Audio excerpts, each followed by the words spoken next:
Buenos días, bienvenidos a la Casa de América. Soy el director de programación de la Casa. Bienvenidos a esta mesa redonda liderando las transformaciones urbanas, las ciudades en el proceso preparatorio hacia Hábitat 3 y la nueva agenda urbana. Esta mesa redonda se celebra con motivo del Urban October. El pasado 6 de octubre era el Día Mundial del Hábitat. El próximo 31 de octubre se conmemorará el Día Mundial de las Ciudades, con el lema Liderando Transformaciones Urbanas, como nuestra mesa redonda de hoy. Ambos días, el Mundial del Hábitat y el Mundial de Ciudades, tienen por objetivo concienciar sobre la importancia que la urbanización bien planificada y gestionada desempeña en el desarrollo y el crecimiento económico. En torno a estas dos fechas, como les decía, la agencia ONU celebra Urban October, en cuyo marco estamos hoy aquí. Toda la difusión de conocimiento sobre los y las oportunidades. Director de la Oficina Regional para América Latina y el Caribe del Programa de las Naciones Unidas para los Asentamientos Urbanos, ONU Hábitat. Don Javier Hernández Peña, subdirector general de Políticas de Desarrollo en la Secretaría en esta mesa redonda que moderará Montserrat Boix, periodista de los servicios informativos de Radio Televisión Española. Nos acompañan además, fuera de la mesa, Eloy Algorri García, secretario general del Consejo Superior del Colegio de Arquitectos de España, Agustín Hernández Aja, del Departamento de Urbanismo y Ordenación del Territorio de la Escuela Técnica Superior de Arquitectura de Madrid, y Carlos Martí, director de la revista Ciudad Sostenible. Paso inmediatamente la palabra a don Juan Van Halen, que, a pesar de tener una mañana complicada, nos acompaña hoy. Tendrá que marcharse pronto y por eso le paso la palabra inmediatamente y ya a continuación le pido a Montserrat Boix que continúe ya moderando. Muchas gracias a todos.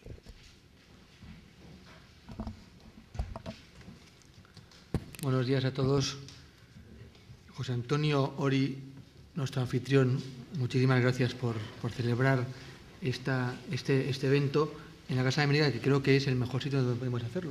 Estaremos hoy todos de acuerdo en que este es un punto en Madrid donde nos sentimos todos especialmente cerca. Querido Elkin Velázquez, que ayer nos conocimos y estuvimos hablando sobre proyectos de futuro, creo que hay mucho que hacer, y Javier Hernández Peña, subdirector general de Políticas de Desarrollo, la Secretaría General de Cooperación Internacional de Desarrollo, y, por supuesto, Montserrat Boix, que nos va a moderar. A mí no, porque me tendré que ir, como se ha dicho antes, y lamento mucho tener que ir a cumplir con la agenda que no perdona. Pero sí quería estar con ustedes esta mañana para trasladarles un par de ideas en esta mesa tan importante que habla de transformaciones urbanas mirando hacia el futuro. Lo primero es que el Reino de España tiene ya una tradición muy larga de colaboración con ONU Hábitat. Desde el año 86, en que se produjo la primera cooperación española a dicho programa. En marzo de 2010 se reforzó esta cooperación con el acuerdo de cooperación entre el Reino de España y ONU Hábitat, que fue, como digo, de marzo de 2010. Se fortaleció posteriormente en noviembre de 2011 con la firma del acuerdo para el establecimiento de una oficina de ONU Hábitat en España. Esto ha sido una realidad desde el año 2012, donde ONU Hábitat tiene sede en el Ministerio de Fomento y estamos trabajando con ellos intensamente y participando de todos los programas de ONU Hábitat y dando también nuestra aportación en todas aquellas materias que tienen que ver con arquitectura, con urbanismo, con vivienda y con nuevos desarrollos. Pero es que además tenemos una relación muy especial con la Oficina Regional para América Latina y el Caribe de ONU Hábitat, que dirige Elkin Velázquez, y es una relación que también viene de antiguo, que viene del año 98 y que se ha traducido en la firma de convenios anuales que hemos ido prorrogando, donde hemos establecido esta forma de cooperar. Para este año 2014, recientemente firmamos el último convenio, donde lo que queremos hacer en este año es seguir trabajando con una subvención que aportará el Ministerio de Fomento de 110.000 euros, seguir trabajando en programas, proyectos, actividades que tienen que ver con asentamientos humanos, que tienen que ver con intercambio de experiencias, que tienen que ver con intercambio de ideas y con mejores prácticas en todo el entorno de Iberoamérica y del Caribe. Aquí tenemos mucho que decir en España, tenemos mucho que aportar y tenemos mucho que aprender también, porque son economías y territorios muy dinámicos, donde se producen grandes transformaciones de las que todos tenemos también que aprender y que, por supuesto, forman parte de los contenidos básicos de la Agenda de Hábitat 3 que estamos ya preparando y trabajando intensamente.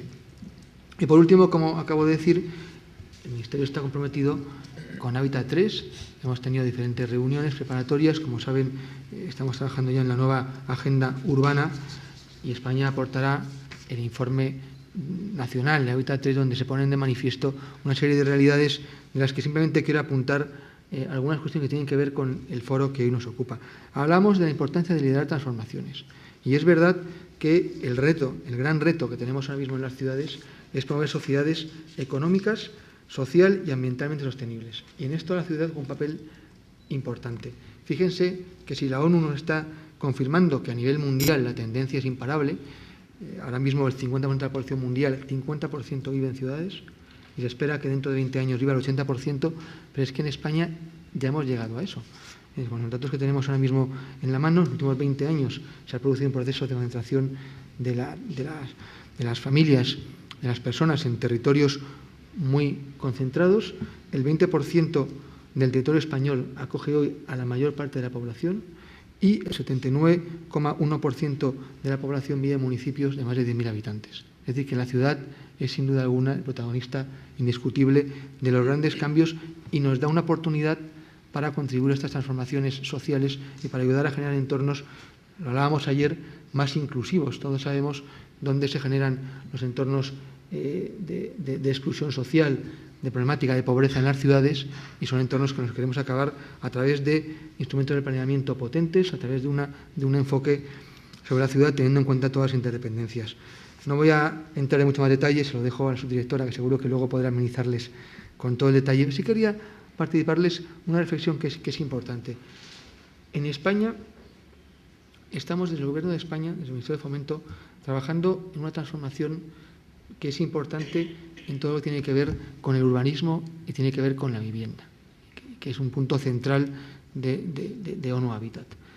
Y esa transformación, que se ha traducido en un cambio normativo importante en el año 2013, se instrumenta en dos leyes nuevas, que son la Ley del Fomento del Alquiler y la Ley del Fomento de la Rehabilitación. Dos instrumentos normativos muy potentes. En España nunca hubo una ley de rehabilitación independiente y hemos querido poner el énfasis en esto, porque llevamos muchos años invirtiendo en creación de ciudades nuevas, en nuevos desarrollos, en nuevos ámbitos, y debemos pensar también en la consolidación de la ciudad interior. Hay que reflexionar sobre las ciudades ya consolidadas, sobre cómo reurbanizar, cómo regenerar, cómo trabajar para generar espacios más inclusivos, espacios más sostenibles, espacios con mayor calidad de vida dentro de las ciudades. No solo seguir construyendo ciudad, que creció mucho en los últimos años del boom inmobiliario que todos conocemos, desde el año 97 al año 2007, ha sido una década donde la construcción aportaba prácticamente el 25% del PIB español. ¿Verdad? Un motor de desarrollo, un motor de crecimiento, pero es verdad que debemos de pensar que existe un potencial tremendo en la rehabilitación de nuestras ciudades. Ahora mismo en España el 70% de las viviendas que tenemos se construyeron antes de que existiera ninguna normativa que tuviera que ver con la eficiencia energética. Fíjense, un dato tan importante cuando ahora estamos comprometidos en la Europa del cambio climático, en la Europa de la reducción de gases contaminantes, de la reducción de emisiones y del ahorro de energía. El sector de la edificación es un gran agente consumidor de energía y puede mejorar mucho con actuaciones de rehabilitación que mejoran enormemente esta eficiencia energética y que además se financian con ahorros, porque el particular ve reducida su factura energética de una forma muy importante en función del tipo de actuación y de la situación de la vivienda de partida. Y eso es una oportunidad importante. Y para eso hemos dispuesto también de fondos, aparte de un marco normativo que habla de rehabilitación, que permite salvar los obstáculos urbanísticos que se ponían en ciertas rehabilitaciones. Saben ustedes que al final la normativa urbanística es competencia autonómica y es competencia municipal. Tenemos un montón de leyes, más de 100 leyes urbanísticas de carácter autonómico, más de 5.000 ordenanzas municipales que tienen que ver con el urbanismo y que a veces complican mucho la ejecución de los proyectos. Bueno, esta ley quiere salvar estos obstáculos, hace más fácil rehabilitar, salvando estas barreras a veces legales, y además avanza en la creación de nuevos instrumentos que pueden hacer financiar las operaciones, por ejemplo, con aprovechamiento de edificabilidad que existen en las ciudades que hoy no están aprovechados. Es una oportunidad, digo, muy importante para acercarnos a lo que han hecho otros países europeos, donde han gastado muchos más recursos en rehabilitación y donde tienen un patrimonio edificado mucho más eficiente desde el punto de vista energético, mucho más seguro y mucho más confortable y más vivible. Eso es lo que queremos hacer con no solamente un marco normativo, como he dicho, sino además con recursos, que es el Plan de Vivienda y Rehabilitación, donde estamos aportando exactamente 2.311 millones de euros de fondos del Ministerio de Fomento para en el periodo 2013-2016 abordar estas grandes transformaciones con subvenciones que pueden llegar al 35% del coste de la actuación, incluso al 50% cuando el ahorro energético es muy potente. Queremos apoyar, tenemos fondos, hay un marco legal que va a permitir la rehabilitación y lo que queremos es pues, que se pueda contribuir a que los particulares puedan transformar sus hogares, transformar los edificios en unos edificios mucho más confortables y unas viviendas más confortables. Y no nos olvidamos también de una parte muy importante que es la transformación que corre a cargo de los municipios, las grandes transformaciones urbanas, que no solamente es el arreglo del edificio, sino la reurbanización de barrios enteros, donde aportamos recursos muy importantes con líneas específicas. El nuevo plan de vivienda tiene una línea nueva que se llama Ciudades Sostenibles, donde queremos que haya calidad, sostenibilidad, eficiencia, para tener entornos mucho más, insisto, mucho más amigables con el ciudadano y mucho más vivibles. Toda esta experiencia, por supuesto, está a disposición de ONU Habitat, a disposición de ROLAC, para que podamos trasladarla en todas estas buenas prácticas que estamos compartiendo, y por eso queríamos estar hoy presente en este foro tan importante para poner en valor lo que estamos haciendo en España y lo que queremos contribuir a hacer en todo el área de América y del Caribe. Así que yo espero, estoy convencido de que esta jornada va a ser un enorme éxito. Por lo que veo, el público no ha fallado, están aquí grandes ponentes, así que espero que todo sea del gusto de los participantes. Muchísimas gracias y lamento tenerme que ir.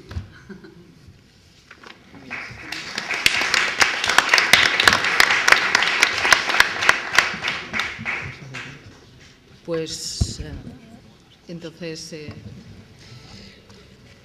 al director general le sustituirá Ángela de la Cruz, subdirectora Urbanismo, Dirección General de Arquitectura, Vivienda y Suelo del Ministerio de Fomento.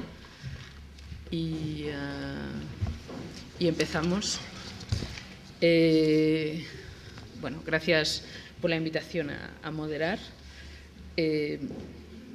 Los periodistas tenemos siempre el reto de buscar cosas concretas, de cómo contar esos marcos teóricos geniales de los que se habla pues, en los foros internacionales, en Naciones Unidas.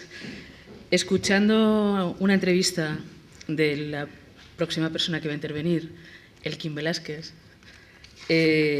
como ya se ha dicho, director de la Oficina Regional para América Latina y del Caribe, del Programa de Naciones Unidas para los Asentamientos Humanos, pues escuchando una conferencia y una entrevista, hubo un dato que me llamó mucho la atención y que lo quiero poner sobre la mesa, que no ha salido en el desayuno de periodistas, y era que consideraban que una ciudad sostenible debería tener el 50% de espacio público y que en las favelas y en los barrios marginales hay el 3% de espacio público. Esta semana pasada estuve en el barrio del Príncipe de Ceuta, uno de los barrios más conflictivos por el tema del desarraigo social, el problema del yihadismo terrorista, etcétera, etcétera. Y viendo aquellas callejuelas, recordé y de pronto lo he asociado, ¿no? Es decir, ¿cómo sería ese barrio si las condiciones fueran diferentes, incluso simplemente el tema de las callejuelas, ¿no? También en esa entrevista escuché el planteamiento del valor de la diversidad y la convivencia para administrar las diferencias. Creo que son dos claves fundamentales para repensar las ciudades. Espero que esta mañana nos den más. Tenemos el acuerdo de 10-15 minutos de intervención. Perfecto. Muy bien, muy buenos días a todos y, por supuesto, agradezco a la Casa América que nos esté acompañando, que nos esté hospedando, recibiendo aquí para tener esta importante dialéctica, debate sobre lo que creo es el concepto absolutamente central, la transformación de las teorías y de la práctica del desarrollo con la ciudad en el centro. Quiero, por supuesto, saludar al director de programación de la Casa, saludar al director general de Arquitectura y Vivienda, Juan Van Halen, también, por supuesto, a nuestra querida amiga Ángela de la Cruz, con quien ya hemos compartido, discutido sobre estos puntos, al subdirector general de Políticas de Desarrollo de la Secretaría General de Cooperación Internacional para el Desarrollo, Javier Hernández Peña, y por supuesto a los amigos que nos acompañan acá. Veo muchas caras conocidas, con muchos ya hemos intercambiado, y no solamente intercambiado, sino actuado en terreno.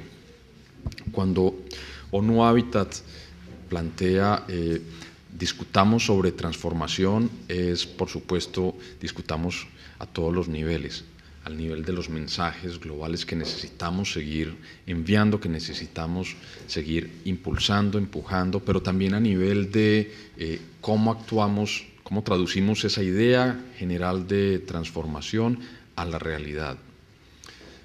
Como ONU Habitat estamos hoy planteándole al mundo, necesitamos un cambio de paradigma en el modelo de desarrollo urbano, en el modelo de urbanización.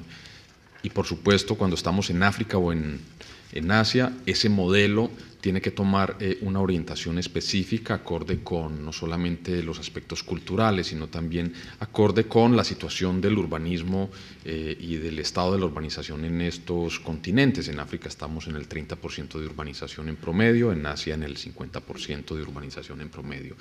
Pero cuando estamos en América Latina, el contexto es distinto, ya estamos urbanizados, ya hicimos la transición urbana, es decir, ya somos más que 50+1 de habitantes urbanos, estamos alrededor de 75% en promedio. Ahora estamos más en la lógica de buscar una transición urbana cualitativa, una transición urbana cualitativa que nos presenta la oportunidad de convertirse en un vector transformador social, económico, en términos de la respuesta también latinoamericana al cambio climático y, por supuesto, incluso político e institucional. El tema de las ciudades, que aquí estamos discutiendo entre los que nos interesamos en estos ámbitos, tiene todo el potencial transformador en la medida en que logremos sacarlo de nuestra audiencia, en la medida en que logremos que las otras dimensiones del desarrollo adopten el tema urbano como un tema catalizador, que vean en la ciudad, y ahí me refiero a América Latina, tal vez como el secreto mejor guardado para el desarrollo de los próximos años. Los que aquí de entre ustedes son economistas, seguramente saben que América Latina creció muy bien en los últimos años, que ya no hay que esperar el mismo crecimiento pues, por la coyuntura internacional. China está reduciendo consumo y se vuelve a plantear, y entonces cómo transformamos unas economías que se sustentaron fundamentalmente en materias primas, en economías más innovadoras, en economías multidimensionales, con estructuras económicas diversas. Bien, la respuesta es la ciudad. América Latina también es la sociedad más desigual del mundo. Terminamos recientemente un estudio que está en nuestra página web sobre equidad urbana en América Latina con el Banco de Desarrollo Latinoamericano, con la CAF, y me siento orgulloso de comunicarlo, pero seguimos siendo la región más desigual del mundo, y nuestras ciudades, en nuestra muestra analizamos 300, tienen índices de Gini, y además de eso, condiciones de desigualdad multidimensional bastante crítica. Vivimos en un continente desigual, y uno de los antídotos para reducir la desigualdad tiene que ver con cómo planeamos las ciudades. Por supuesto que la desigualdad responde en una parte a variables de las políticas macroeconómicas, pero hay una muy buena parte que tiene que ver con cómo se organiza la ciudad, que no sea segregada, que no envíe a los ricos para un lado y a los pobres para otro lado. Ahí también hay un reto para transformar, y la clave pueden ser las ciudades. Estamos en la zona del mundo más insegura. 10 de cada 100, 1 de cada 10 asesinatos, homicidios en el mundo ocurren en Brasil. Y los latinoamericanos integran esto en la vida cotidiana. Tal vez es una forma de llevarla una realidad dura, la de la violencia, y en particular en países como México, también en Centroamérica, y no dejo de lado Colombia, la violencia contra las mujeres y las niñas es un fenómeno no solamente inaceptable, sino crítico. Una forma de avanzar en el tema para prevenir la inseguridad, la muerte de tantos latinoamericanos y latinoamericanas importantes, es trabajar mejor la ciudad, construir espacios públicos mucho más propicios para esa vida cotidiana en situaciones de convivencia. Y no dejo, por supuesto, no por ser el último es el menos importante, esa transformación en temas de cómo América Latina se tiene que adaptar al cambio climático, también pasa por la ciudad. Recientemente en una conversación con una lideresa de la región, la ministra de Vivienda de Chile, me decía: Elkin, se nos quemó este barrio en Valparaíso, recuerdan el incendio de Valparaíso, y como estos barrios se desarrollaron en el tiempo sin todo el contenido de planificación, resulta que no habían accesos apropiados para los cuerpos de socorro para apagar el incendio. Una vez más, la ciudad que había construida no brindó esas posibilidades, y a nivel mundial sabemos que podemos tener impacto en el cambio climático en términos de adaptación revisitando el urbanismo en las ciudades. Entonces el tema central es: la ciudad se puede convertir en ese vector, en ese catalizador, en esa fuerza de verdad de la transformación de nuestras economías, de nuestra sociedad, de nuestra respuesta al cambio climático. Y para ello necesitamos muchos esfuerzos transversales, gobiernos nacionales como gobiernos seccionales y líderes locales, alcaldes, avanzando en la misma senda. ¿Pero cuál es esa misma senda? Hay una perspectiva sustentada en evidencia, y es que sistemas de ciudades y ciudades más compactas, más conectadas, más integradas, menos segregadas por supuesto, más inclusivas socialmente, son más sostenibles. Eso se está discutiendo a nivel global. ¿Cómo se traduce eso en la realidad más allá de la conversación coloquial o de la conferencia de un experto? Se traduce en temas concretos. Si uno es capaz de construir una nueva ciudad con 50% del suelo destinado a lo público no me refiero únicamente al parque de esparcimiento o al parque para los niños que tiene que estar, sino 50% del espacio, del suelo, dedicado a lo público, con una buena trama bien conectada de vías, la ciudad será muchísimo más eficiente. Eficiente no solamente desde el punto de vista económico, sino desde el punto de vista social. Aquí hay muchos arquitectos y urbanistas, y eso nos lo enseñó Jane Jacobs hace mucho tiempo.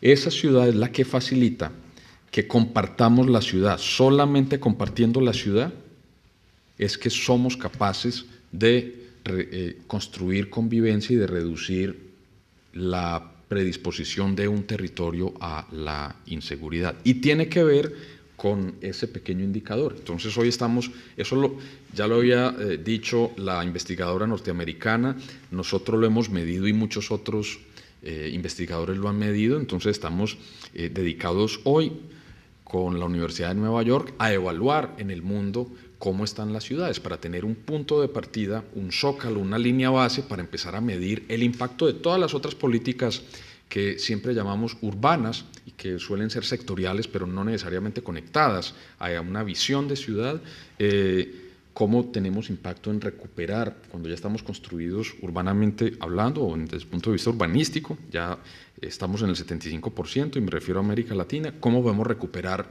o avanzar un poco más hacia esa ciudad con 50% de espacio para lo público, para ese bien colectivo que es lo público. Y elemento adicional, y ya vi que la moderadora sabía exactamente lo que yo quería que concentrara acá, y le agradezco mucho por ello. El tema de en los diablos está el detalle, dicen las abuelas latinoamericanas, creo que las españolas también. En los detalles del urbanismo vamos a encontrar la posibilidad de tener unos impactos a escala. Hoy por hoy estamos empujando muchísimo que se revisiten los planes de urbanismo para introducir elementos como la mezcla de usos del suelo, que hagan que, por un lado, los barrios no se queden solos durante el día cuando todo el mundo se va a trabajar, o que los sitios centrales comerciales o industriales no se queden solos durante la noche cuando todo el mundo sale del trabajo, para recuperar la vida del espacio público. Entonces todo esto va conectado, no basta con tener 50% o acercarse a esa meta de espacio para lo público en el territorio de la ciudad, sino también dotarse de los instrumentos urbanísticos, y eso quiere decir, es de diseño, quiere decir de regulación y quiere decir de factibilidad económica para construir esa diversidad, esa multiplicidad de usos, pero no solamente de usos del suelo, sino de convivencia de diferentes clases sociales. A la moderadora le encantan los datos, le voy a dar un dato. Un investigador, una investigadora, además una lideresa investigadora latinoamericana de la Universidad Nacional Autónoma de México, hizo una investigación comparando dos barrios en el Gran México, un barrio monoclase social de los tradicionales, clase media baja o baja alta, y un barrio más diverso, con un poco más de picante, diría uno, bien, o de tomate, diría uno en España, ¿cierto? ¿Qué encontró ella en términos de convivencia? El número de conflictos es mucho más alto en los barrios homogéneos. Y eso es lo que hemos construido durante 40 o 50 años en América Latina. Una segregación, una separación de clases sociales, de barrios, y que nos han hecho más propensos a la conflictividad, y cuando llegó el vector que no controla uno desde la ciudad, el narcotráfico, las armas, etcétera, pues encontró un caldo de cultivo para generar una situación de convivencia e inseguridad complicada. El tema de introducir también esa perspectiva de articulación de clases sociales es central, además en un continente donde, como me lo explicó un concejal peruano, tenemos el síndrome del spam. Siempre que uno dice, hagamos esto, la respuesta es sí, pero aquí no. Entonces hay que construir mucho, por supuesto, ese apego a lo público, y eso es convivencia. El mensaje importante es, volviendo a elementos básicos del urbanismo, teniendo la capacidad de articularlos a la perspectiva gruesa del desarrollo de toda una región, y hoy tenemos toda la evidencia, tenemos todo el kit de herramientas metodológicas. Tendremos la posibilidad de, en este continente donde 3 de cada 4 personas vivimos en las ciudades, tendremos no solamente la posibilidad de vivir mejor en esas ciudades, sino además de contribuir al desarrollo económico, a la reducción de desigualdades, a la adaptación al cambio climático, y también por esa vía a más convivencia y más cohesión social. Esa es la perspectiva de ONU Habitat, y en eso estamos, por supuesto, como corresponde con nuestro mandato de programa del Sistema de Naciones Unidas, acompañando a los gobiernos nacionales como a los locales y trabajando de la mano con diferentes actores. Es muy fácil decirlo, como lo estoy diciendo. En terreno necesita muchísimo esfuerzo y necesita muchísimos apoyos, todos en el mismo sentido. Ahí sonará cuña, pero no podemos dejar de decir que ahí hemos contado con el apoyo en muchos procesos específicos del Gobierno de España y de instituciones españolas, y estamos seguros, como nos lo dijeron antes, que ahí también hay una posibilidad de aprendizaje de allá, de allá para acá, además de lo que nosotros aprendemos de aquí para allá. Quería dejar esos temas sobre la mesa, simplemente como abrebocas para el debate. Muchas gracias. Muchísimas gracias. Bueno, decir que han sido 15 minutos clavados, o sea que eso va a ayudar a la dinamización del debate. El siguiente turno es para Javier Hernández Peña, subdirector general de Políticas de Desarrollo de la Secretaría General de Cooperación Internacional para el Desarrollo. Adelante. Gracias, Montserrat. Buenos días a todos. Lo primero, una disculpa por este tono de voz poco natural. Un resfriado se ha cruzado en el camino de mi preparación para este acto. Después de escuchar estas dos interesantísimas exposiciones de expertos muy directos en la materia que hoy nos trae aquí, la de las transformaciones urbanas en general, yo voy a quizá dar un paso atrás hacia una visión más general. A mí los organizadores me pidieron, y es mi campo de trabajo, que diera una visión de cómo el urbanismo, la transformación urbana, se integra, en fin, afirmaciones que lo hace plenamente, en el actual debate muy activo sobre una nueva agenda de desarrollo que se está desarrollando, perdón por la redundancia, que se está llevando a cabo en estos años y particularmente en este 2014. Como digo, mi visión va a ser más general. Los dos oradores anteriores han hecho una magnífica exposición detallada de cómo el urbanismo contribuye al desarrollo. Yo voy a intentar poner esto en una perspectiva, como digo, más general. Esta perspectiva más general es la que justifica también la relación estrecha y que ya lleva tiempo entre la Secretaría General de Cooperación Internacional, el esquema español de cooperación al desarrollo, con ONU Habitat, que es una colaboración que lleva tiempo. ONU Habitat es socio destacado, inseparable y, en fin, y con una relación estrechísima con el Ministerio de Fomento, como no puede ser de otra manera. Ellos son los expertos, el director general lo ha manifestado y lo ha puesto de manifiesto claramente, pero ONU Habitat también, como ha dicho el señor Velázquez, es parte de la familia de desarrollo de Naciones Unidas. Es un programa que colabora con otras varias instituciones y bajo la dirección en general del Secretario General de Naciones Unidas en un objetivo general de desarrollo. En ese sentido, la cooperación española hace años que tiene una colaboración estrecha con ONU Habitat, con su misión en general de mejorar las condiciones de vida de las poblaciones en los asentamientos urbanos, grandes y pequeños. La evolución de la historia nos ha llevado, como nos han dicho los oradores anteriores, a que los asentamientos humanos son cada vez más grandes, lo cual hace que el mandato sobre asentamientos humanos se esté transformando cada vez más en un mandato sobre asentamientos urbanos, cosa que voy a tomar como punto de partida en mi exposición. La agenda post-2015, como la llamamos, pretende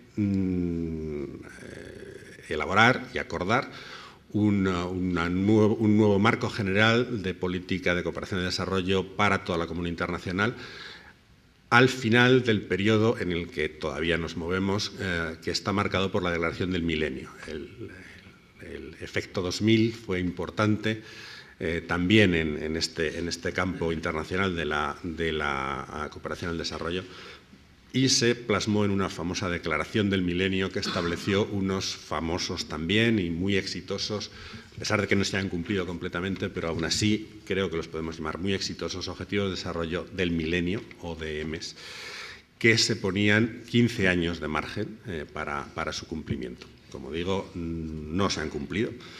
probablemente el destino de los objetivos humanos es no ser cumplidos completamente, pero ser un estímulo importante para mejorar. Y en ese aspecto creo que todos estamos de acuerdo que los ODMs han sido un gran éxito. Se ha mejorado mucho en esos 8 objetivos, o 7 más 1, aunque alguno de ellos no se haya cumplido, algunos sí. Este plazo de 15 años vence el año que viene y llevamos tiempo poniendo las bases para lo que será una nueva agenda de desarrollo, en la que habrá dos elementos fundamentales. Por una parte, permanece todavía el objetivo, uno de los objetivos del milenio, todavía es relevante, que es la lucha contra la pobreza. Se ha avanzado mucho, pero aún quedan muchos pobres en el mundo, menos que en el año 2000, pero todavía un número que debe ser intolerable para la comunidad internacional. La pobreza va a seguir siendo en la nueva agenda el primer objetivo, el objetivo principal de la cooperación al desarrollo en el nuevo periodo. Y hay otro factor que también el avance de nuestras sociedades, y en esto el avance de urbanización es un factor importantísimo, ha puesto también de manifiesto y como destacado preocupación de la comunidad internacional y, por tanto, objetivo que nos vamos a marcar, que es el de la sostenibilidad. Este concepto lleva tiempo sobre la mesa, pero ha sido más claramente definido en este ámbito internacional en la famosa conferencia de Río +20 en el año 2012, que celebró los 20 aniversarios, o se celebró a los 20 años de la famosa Cumbre de la Tierra original. Y en esta conferencia Río +20 se ha definido la sostenibilidad en un triple sentido, con 3 dimensiones. Una dimensión económica, que podría enlazar fácilmente con los conceptos de pobreza y de medición macroeconómica de la pobreza. Como digo, una dimensión económica, una dimensión social, donde se hace hincapié en conceptos como la desigualdad, la equidad, el acceso a niveles mínimos de protección social y, por supuesto, lo que todo el mundo piensa al hablar de sostenibilidad, una dimensión medioambiental. Los recursos del planeta deben seguir sosteniéndonos. Y esos recursos son finitos y debemos preocuparnos por esa ecuación. Dentro de esta agenda post-2015, que deberá ser, como digo, lucha contra la pobreza de una forma sostenible, posición particularmente española en la preparación de este debate, desea hacer hincapié, ya algunos de los elementos que he mencionado van por ese camino, en la forma de mencionarlos, desea hacer particular hincapié en la necesidad de un desarrollo humano, de una preocupación por las personas, también por la macroeconomía, no es inevitable, necesitamos medidores, necesitamos indicadores, y las estadísticas nos los dan, y estas estadísticas en muchos casos son más o menos ciegas al caso individual, tienen que hablar de grandes magnitudes.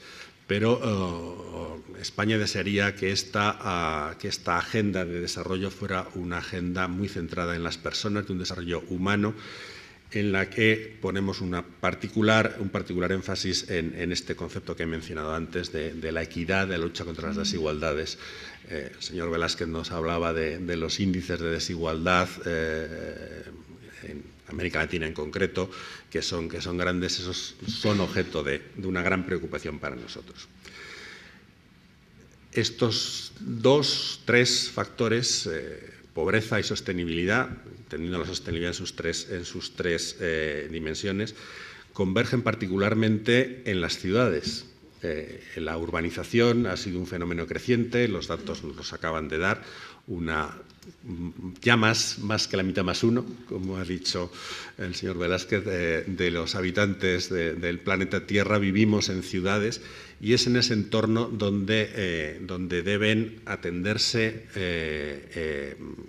esos tres factores: el de la pobreza económica, el de las desigualdades en esos niveles económicos que significan desigualdades, y esas son las que nos preocupan, en el acceso a servicios, en el acceso a un bienestar de la población, que debe ser el objetivo último del desarrollo. Y también en la ciudad se concentran preocupaciones sobre el uso de recursos, sobre la capacidad del sistema urbano de proveer esos servicios y esos factores de bienestar a la población de una forma que sea sostenible, que no utilice recursos más allá de la capacidad de planeta Tierra para poderlo renovar. Aquí, evidentemente, entran factores como la eficiencia energética, de la que nos habla el director general, importantísimo, la utilización de energías renovables, la reutilización de recursos antes de llegar a su consumo. En todos estos factores, ONU Habitat es el foro central de puesta en común de experiencias. Como digo, en el caso español, el Ministerio de Fomento es quien tiene esa experiencia, y creemos que muy destacada y que tiene mucho que ofrecer a este esfuerzo de ONU Habitat por difundir las mejores prácticas posibles en la gestión de las ciudades, de cómo crecen y se desarrollan y cómo se gestionan después una vez ya creadas. Porque, como digo, en esos entornos es donde más de la mitad de la población va a tener que ventilar sus preocupaciones de supervivencia primero, de bienestar después, y de un bienestar que pueda ser sostenible. Finalmente, diré dos palabras que también son de gran interés, para mencionar un sector de particular interés de la cooperación española, que entendemos que resume en sí mismo muy bien los tres factores del desarrollo sostenible, económico, social y medioambiental, y que también en el entorno urbano alcanza una particular relevancia, como es el sector del agua y saneamiento, en el que España creemos firmemente, creemos que con razón tenemos credenciales acreditadas de buen hacer, de conocimiento, de buenos expertos y de experiencia que ponemos a disposición de la cooperación al desarrollo en general. El acceso de la totalidad de la población primero a fuentes de agua seguras es uno de los ODMs en el que se ha avanzado más, probablemente, es en los que el acceso a agua potable es de los ODMs cumplidos, pero el ODM tenía también otra parte, que es el acceso también en este caso el acceso a la disposición de redes de saneamiento que garanticen unas condiciones de salubridad adecuadas. Recordemos que agua y saneamiento no son solo la satisfacción de una necesidad de supervivencia básica, sino que tienen una repercusión importantísima en otro bien necesario, como es la salud. No solo es necesario beber, sino también evitar contaminación por un mal saneamiento, por una ausencia de saneamiento. Ese es otro de los objetivos que estaban en la agenda, que no se ha cumplido y se ha mejorado mucho, pero ahí falta todavía bastante camino por recorrer y será nuevamente formulado en la nueva agenda. En este sector, ONU Habitat tiene también una larga tradición de trabajo que se relaciona muy directamente con la experiencia española y en la que en fin, creemos que hemos hecho cosas interesantes juntos y pretendemos seguir haciéndolo, particularmente en el continente iberoamericano, en el que trabaja el director Velázquez. Con todas estas menciones pretendo ya poner, espero haberlo conseguido, la importancia de la vida urbana, de la vida en las ciudades, para una agenda global de desarrollo en la que, como dice el secretario general de Naciones Unidas, nos esforcemos por eliminar la pobreza en esta generación como objetivo principal, pero que esa eliminación de la pobreza extrema vaya también unida a mejores, para muchas más capas de la población, mejores niveles de bienestar y de desarrollo personal, humano y social. Y con esto termino ya, que creo que estaba al punto. En el punto, muchísimas perfecto. Gracias. Es lo que tiene tener una moderadora periodista, que soy un poco dura con el tema de los tiempos. A nosotros a veces nos toca contar una supernoticia en un minuto, así que... bueno, la subdirectora también tiene que marcharse, tiene una reunión, pero antes de marcharse, por favor, si puedes hacer una intervención. Bueno, después de haber escuchado a la mesa. Voy a ser muy breve. Lamentablemente tengo una reunión que, no obstante, para nosotros es muy interesante, viene a colación de tu intervención en la mesa redonda.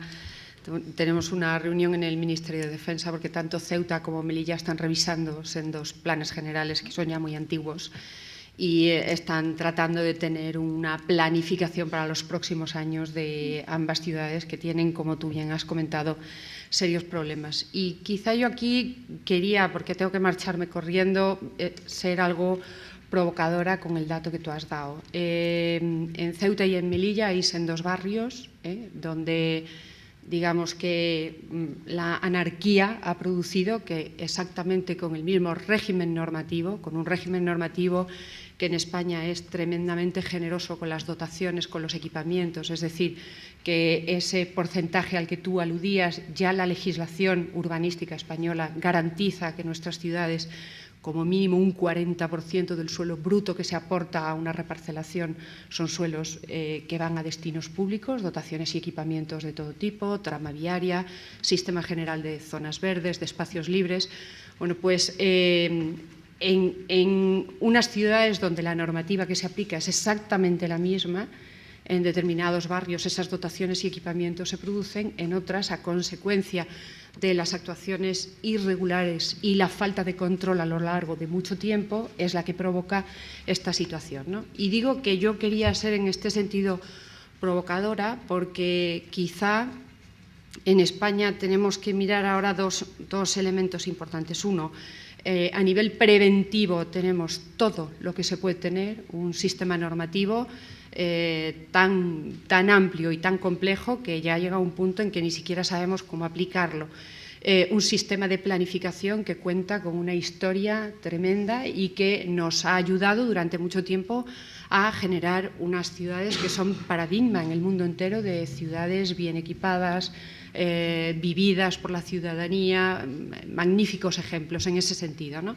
Y, sin embargo, pues es un sistema que en lo preventivo lo tenía todo, pero es un sistema que en lo correctivo ha sido incapaz de afrontar determinados problemas que se han ido produciendo con el tiempo. Quizá, y aprovecho el lema de la mesa, el fundamental ha sido pues, generar una sobreurbanización y un sobredimensionamiento de la vivienda construida durante décadas, pues que da lugar, y a ti te gustaban las cifras, a cifras tan significativas como que, según datos de Corinne Lancover, si el crecimiento de la población española entre el 1990 y 2006 fue del 15%, el crecimiento urbanístico ha sido, en términos medios, del 51,8%.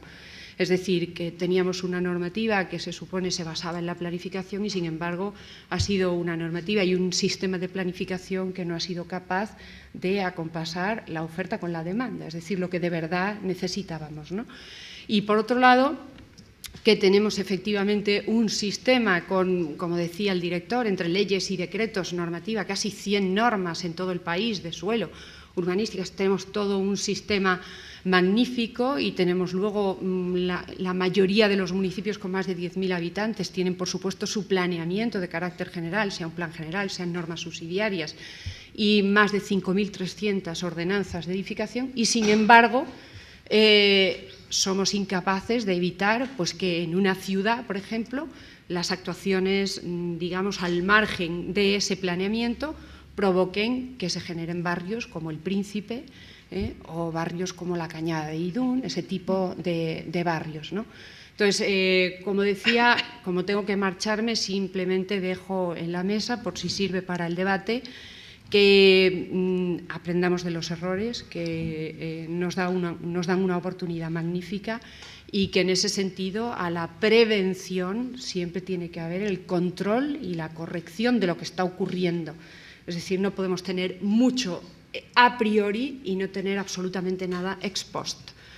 Y entonces empecemos a hacer cosas ex post porque a priori ya lo tenemos prácticamente todo hecho y sabemos cómo se tiene que hacer. Y nada más, lo lamento, pero me tengo que marchar. Muchísimas gracias. Gracias a ti, además con una información súper interesante.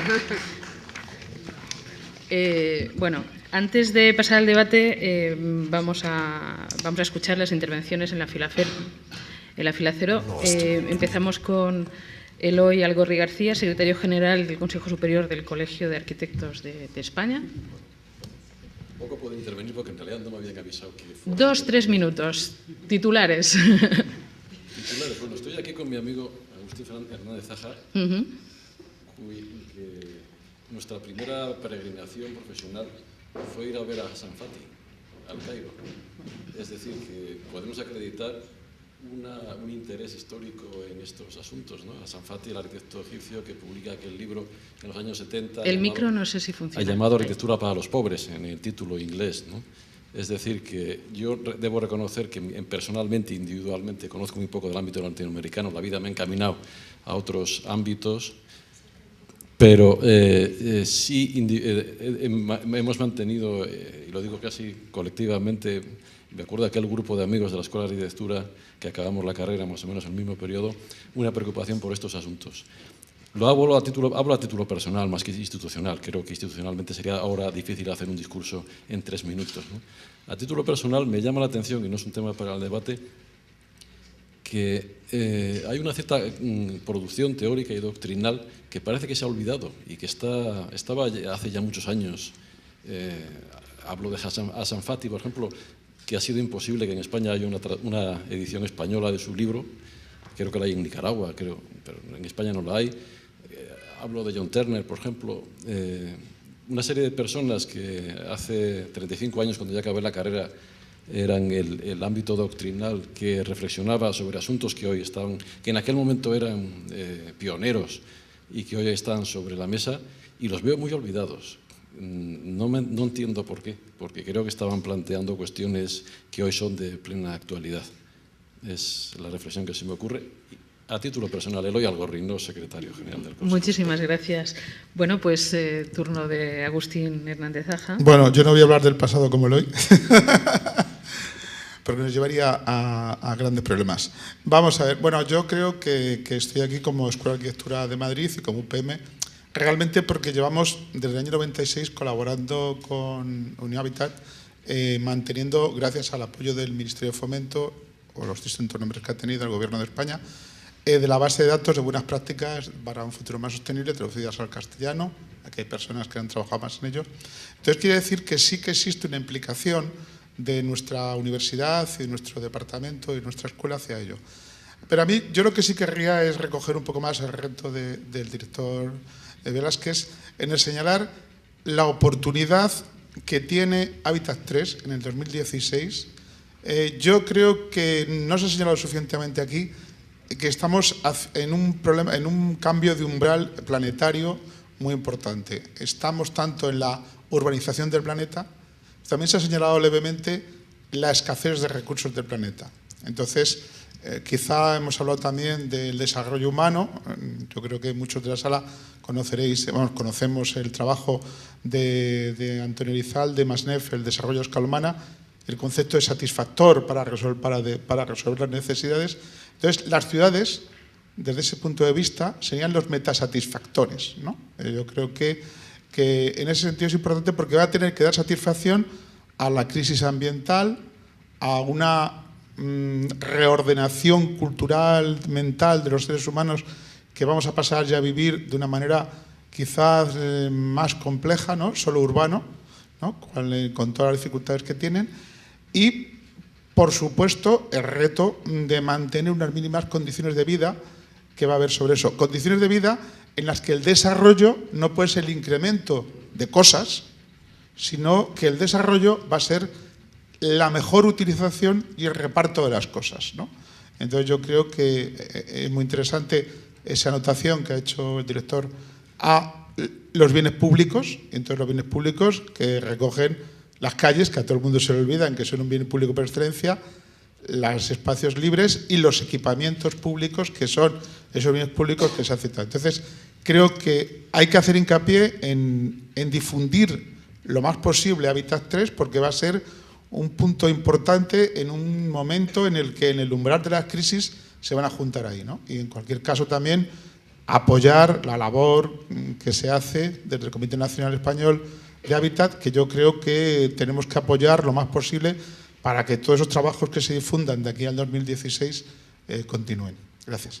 Muy bien, pues la tercera intervención, Carlos Martí, director de la revista Ciudad Sostenible. Hola, buenos días y muchísimas gracias a la invitación de ONU Hábitat por participar en este fantástico evento con gente tan interesante. Por deformación profesional y como represento a un medio de comunicación y me manejo en el mundo del periodismo, me gustaría aportar al debate la perspectiva desde el concepto de la comunicación, la importancia que tiene la comunicación, que puede ser un concepto muy polisémico, que lo abarca todo y a veces parece que no lo abarca nada. Vinculado especialmente, quería referirme a él, hacia la participación ciudadana. Es decir, si todos sabemos que, ya es sabido, que vivimos en la era de la información y que la información, el flujo de información ha cambiado los modos, los hábitos y la manera en que entendemos el territorio y compartimos un imaginario común de ese territorio, los gobiernos locales, no solo en Latinoamérica, sino a nivel global, tienen que ser conscientes de ello. Ahora ya se habla del prosumidor, es decir, la ciudadanía no recibe información y se queda callada desde una perspectiva de dirección única, sino que también genera información y los gobiernos locales en este sentido corren el riesgo no solamente de perder el liderazgo en la ejecución, sino que también corren el riesgo de quedarse incluso atrás, ¿no? Son los ciudadanos los que empujan porque ahora ese flujo de información es más potente que nunca y la comunicación se ha convertido en un efecto de ida y vuelta, no solamente de ida.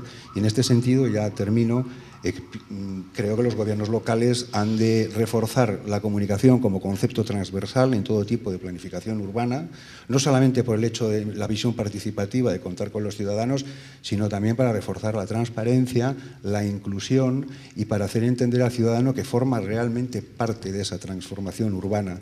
Y no solamente con sus grupos de interés, por supuesto los ciudadanos, sino también con el mundo científico, el mundo académico, el tejido empresarial, el tejido asociativo y, por supuesto, con otras administraciones públicas en un flujo de información de arriba a abajo, puesto que muchas de las competencias que afectan a los flujos urbanos y a la construcción urbana no están a veces en manos de los propios gobiernos locales, sino en administraciones de otros niveles, ¿no? Es decir, creo que es importantísimo incluir el aspecto de la comunicación en todos sus aspectos dentro del debate de la futura planificación urbana.